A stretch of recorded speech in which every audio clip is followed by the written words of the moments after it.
What's up, guys? Casey here. Welcome back to the channel.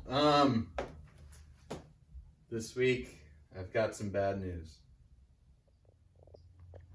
So maybe some of you saw my video making my quick disconnect steering wheel hub adapter.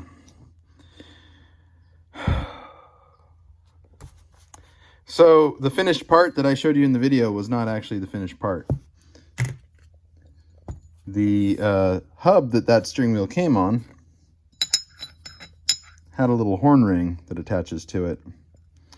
And the horn ring attaches via these tiny little M2.3 by 0.45 millimeter thread pitch bolts.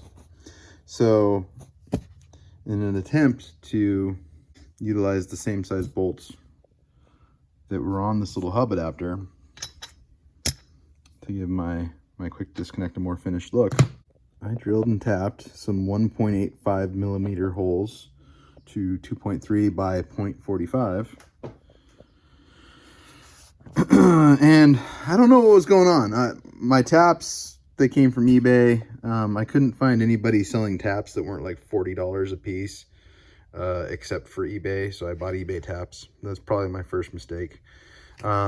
When I tapped the holes, I found that my bolts didn't really thread in. I could get like 1 or 2 turns and they'd get stuck.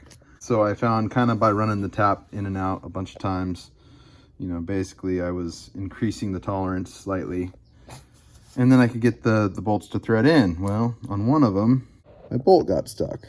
No big deal. I drilled the bolt out. And I went to tap the next hole, and my tap broke off.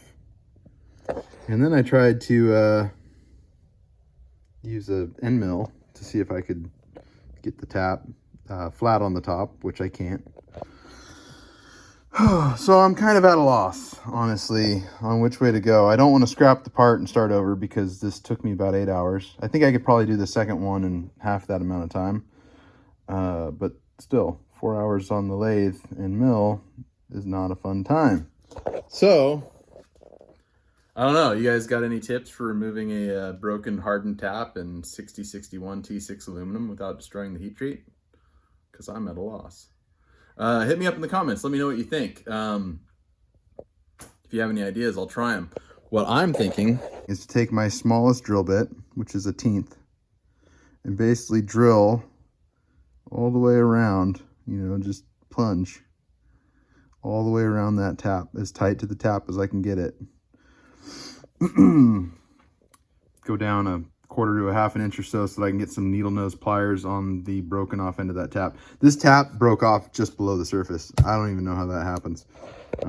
Every tap I've ever broken, which hasn't been that many, honestly, was proud enough of the surface that I could grab it with something and get it out. This was not the case.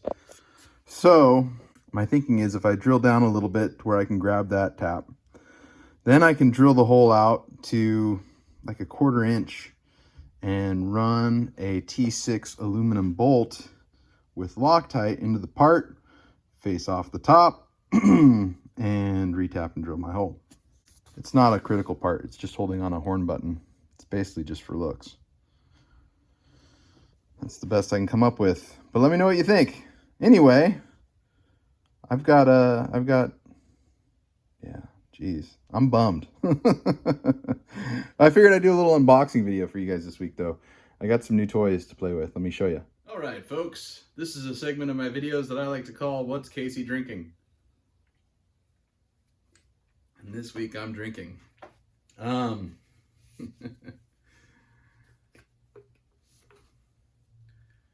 Belgium Brewing Company's Voodoo Ranger. Voodoo Ranger is a hazy IPA. Again, I've been super into hazies lately. This one is nice. It's hoppy, but it's real nice and juicy. New Belgium is out of Fort Collins, Colorado, I believe, originally. They're known for their Fat Tire Ale, which is delicious, nice malty. I always gravitate more towards malty than hoppy, but hazies kind of fill a weird little gap in between, in my opinion. Delicious beer, cool can. I buy a lot of cans just based on the can artwork. You know, it's pretty silly, but it's interesting. Anyway, that's what I'm after this week, and it's decent. You can't go wrong. I don't think I'll ever steer anybody away from a beer. I had one a couple weeks ago that wasn't so. Maybe I'll do a What's Casey Drinking segment on the last can that I don't think I'm willing to try to finish. I've actually poured out 4 of them. Yeah, maybe so next time. All right, anyway. Cheers.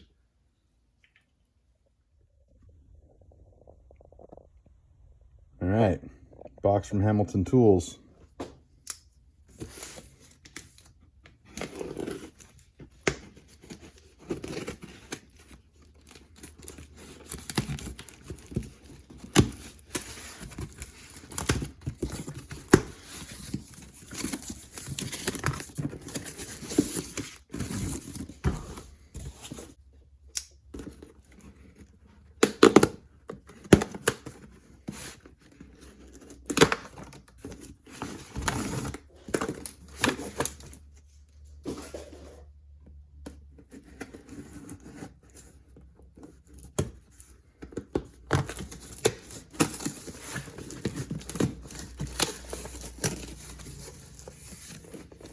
Could it be?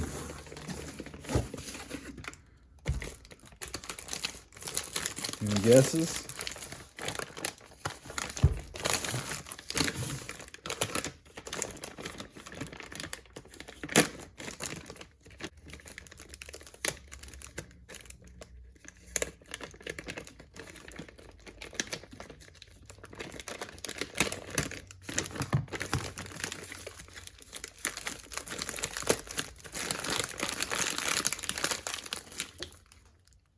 Tailstock.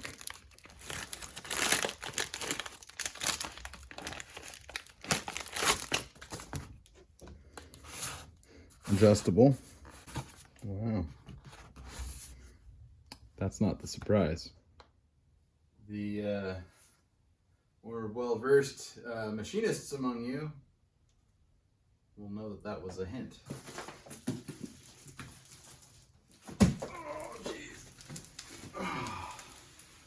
This box is also from Hamilton Tools.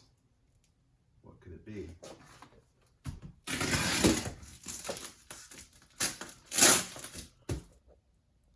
Before I tear completely into this, I have to show you guys this box. I mean, I've never seen that much tape on a box in my entire life. And it is tape. It's not like shrink wrap or plastic wrap. It's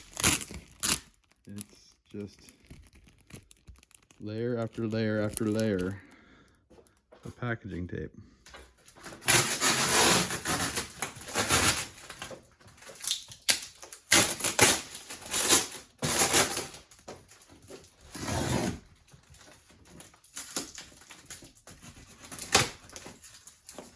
I mean, my goodness.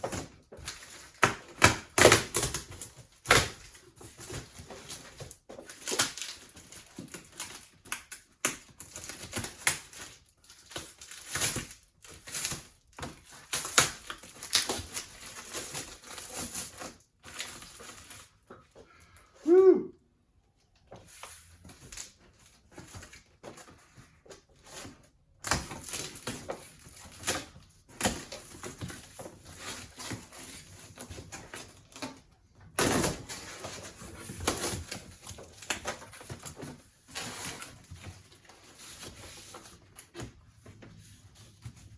Woodstock International.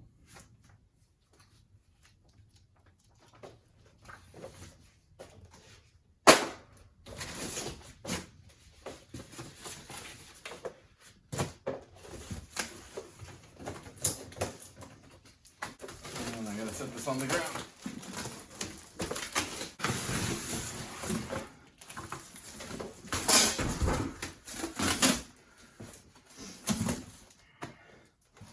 Any guesses?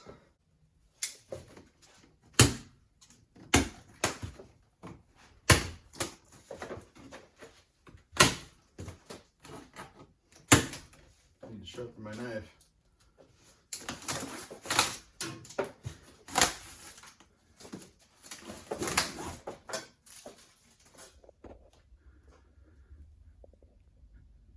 Welcome to the shop, little guy.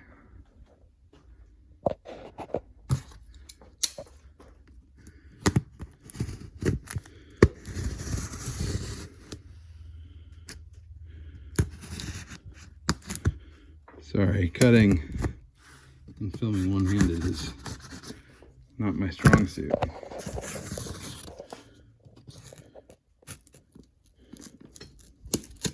Especially left-handed, jeez. Hang on.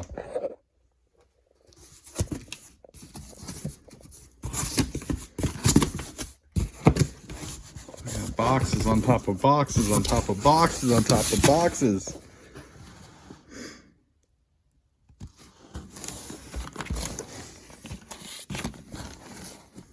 Ooh.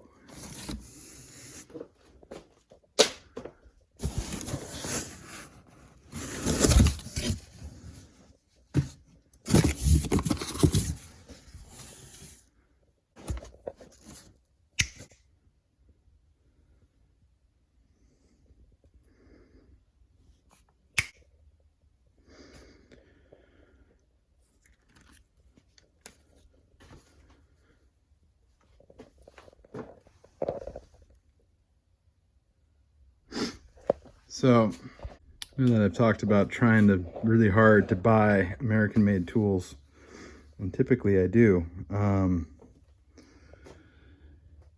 couldn't find much in the way of rotary tables that were American-made that were within my budget, and I don't know enough about them to really know what I'd be getting into. So I got on the forums and I read quite a bit, and the Vertex is a really highly regarded machine. The HV8 horizontal vertical 8-inch diameter is sold in a 3-slot configuration by most places. Hamilton Tool makes the Acura Vertex in one of their factories, they said. Regardless, theirs were the cheapest I could find online that carried the Vertex name.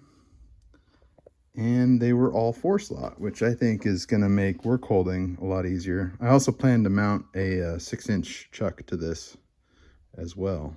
More on that in the future video. I'm pretty stoked on this little addition. So this is the vertical of the horizontal vertical. And with that tailstock that I showed you earlier, basically on the mill you can turn hexes on a shaft. You can do all kinds of things with the rotary table. I ordered a dividing plate set to go with this table, which will take some of the guesswork out of machining bolt patterns. That was back ordered, so I'm waiting on that. Pandemic. I'm really excited about this little addition to the shop. I mean, what kind of video would this be without gratuitous spinning of the rotary table? I am so stoked. We've got degree reading on the table itself. Zero it out here. It's gonna be hard to do left-handed holding a camera. So there we go. We've zeroed it out at, I'm looking through the camera, so I've got really bad parallax. Looks like 88 degrees. It's a little bit off. So this is graduated in degrees and then minutes. So that'd be 88 degrees in 10 minutes, 20, 30, 40, 50. I went past it because I wasn't paying attention. So that should be 89 degrees.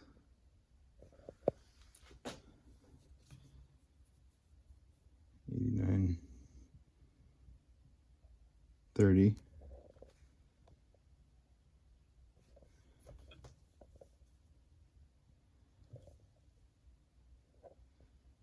90, so on and so forth. I know that this is also a seconds scale, and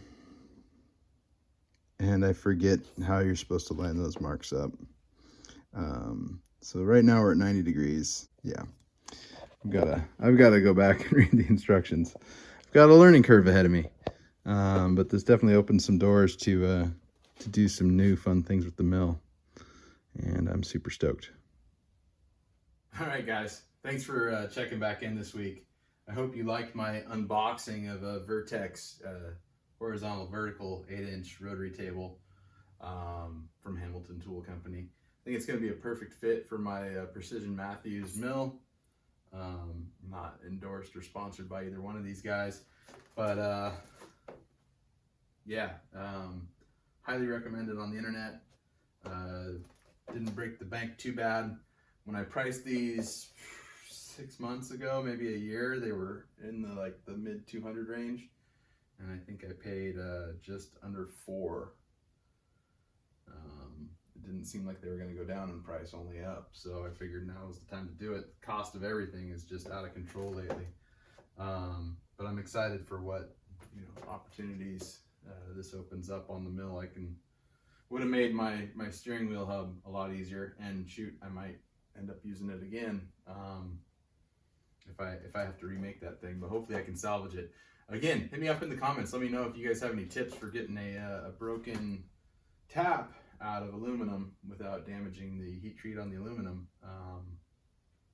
because this is going to hold the steering on my race car. So yeah. Anyway, thanks again so much, you guys. I'll see you next week.